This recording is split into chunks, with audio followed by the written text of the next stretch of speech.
Tomorrow will be exactly 3 weeks since the day that Tiger Woods rolled his car and put his golf career once again in jeopardy.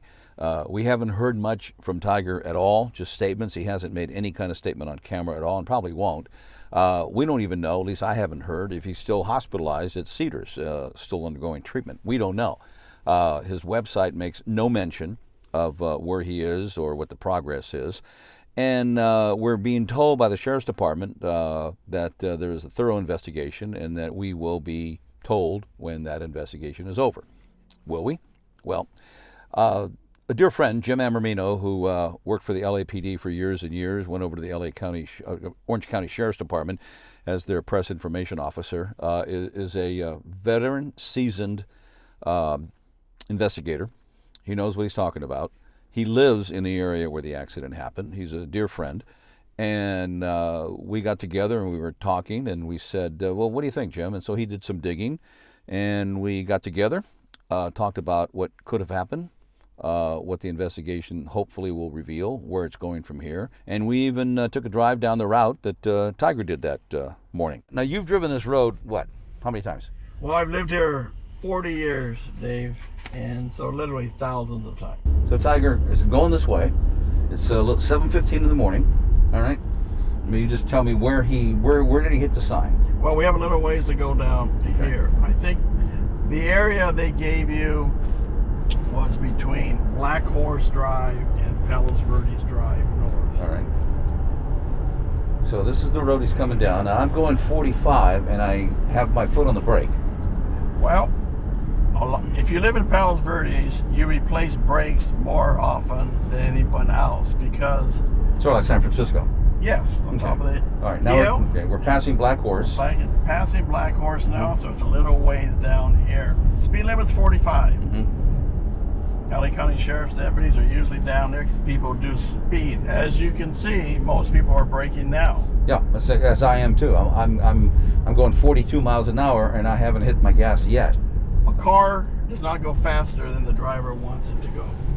Now the other thing, as far as I know, there weren't any other cars in front of him that saw the accident, because not that we know, nobody's come forward and said, hey, I saw him roll, I saw him, and nobody saw that. That's correct. Okay. That's correct. Okay. Now you can see there are no sharp turns. That's just gradual. Gradual turn. The accident happened, collided right around this area. Right here. Okay. Here. He hits. As you can see, it's pretty much a straightaway. Yeah. So it's not a sharp turn. Not a sharp turn. As someone said, it was a treacherous road. It's not a treacherous road. I've seen many times and heard many times that it's notorious for being treacherous. It's not, in my opinion. So make a U-turn here. The area they gave us for 13 accidents in a 14-month period was from Black Horse to this intersection. As you can see, this is the busiest intersection in Rolling Hills. Right here. Right here. Okay. This road is literally traveled by thousands of people every single day. In my opinion, 13 accidents in 14 months is not a large amount of accidents. And the other question is how many wrecks have happened right where Tiger crashed? That's the question. That's what I'm trying to find out. Right around this area in here. Okay. Collided with the curb. Yeah. No braking. And up on this side, this area in here. Collided with the curb. Went across opposing traffic. Luckily, there were no vehicles. But the key thing here, Jim, is that, I heard it described as a treacherous, dangerous road.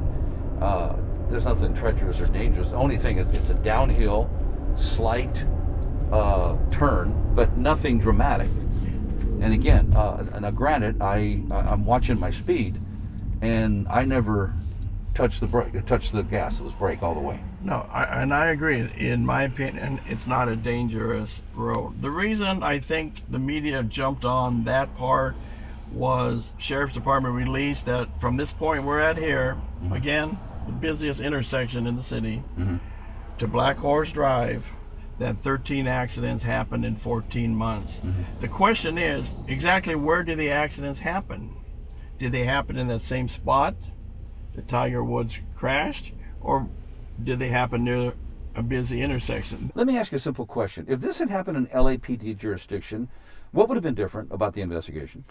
I believe that there would have been a complete, thorough investigation before any possible causes were released. Every accident has a cause, Dave, as you know. The possibilities on this crash are excessive speed, distracted driving, a medical problem by Mr. Woods, a mechanical problem. But we will not release any information until we retrieved the black box. The black box in the vehicle is going to tell us the speed, the driving, and any possible braking. Another possible cause could be distracted driving. Mm-hmm. I'm not accusing Tiger Woods of any of these, but you have to complete the investigation before you release any possible causes. Yeah, let's make that real clear, because you don't have an axe to grind here, but it says you lived here for 40 years. I've lived here for 40 years. You've driven the street, like you said, thousands of times. You've seen people speed. People do speed. Seen accidents. Downhill. Sheriff's Department does a great job monitoring it. Mm-hmm. A car does not go faster than the driver wants it to go. But what was it that really kind of irked you, got under your skin when all this started? What irked me was hearing on the media possible excuses. I heard a peacock, maybe he swerved to miss a peacock. There are no peacocks in this part of Palos Verdes. They're on the other side. Mm-hmm.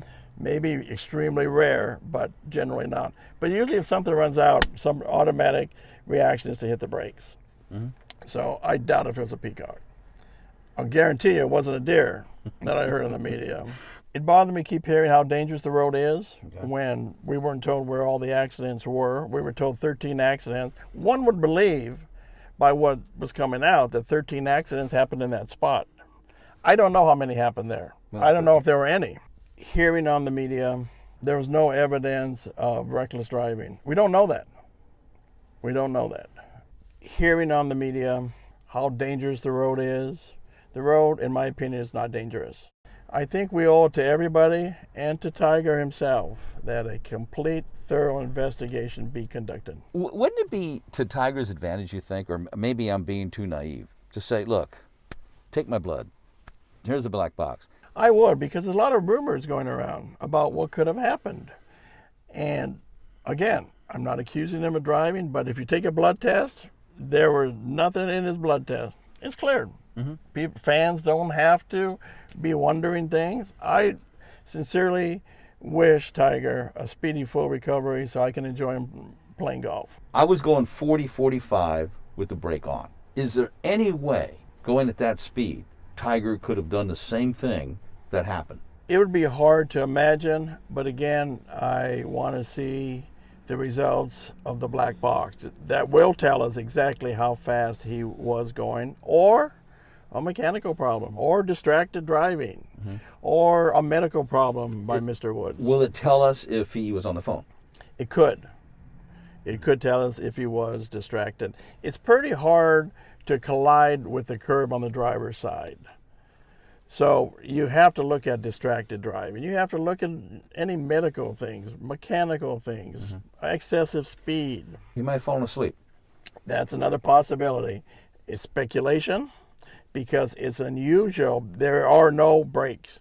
No brakes were applied. There are no skid marks there. That's a fact. I mean, that's indisputable. That's what the Sheriff's Department released. I walked the area. I didn't see any. Nothing at all. I did not see any. So okay, and we know that even though there were some reports that there was fog, it was not foggy. You were out that day. I heard reports on the media that it's quite often foggy in Palos Verdes. That day was sunny and bright.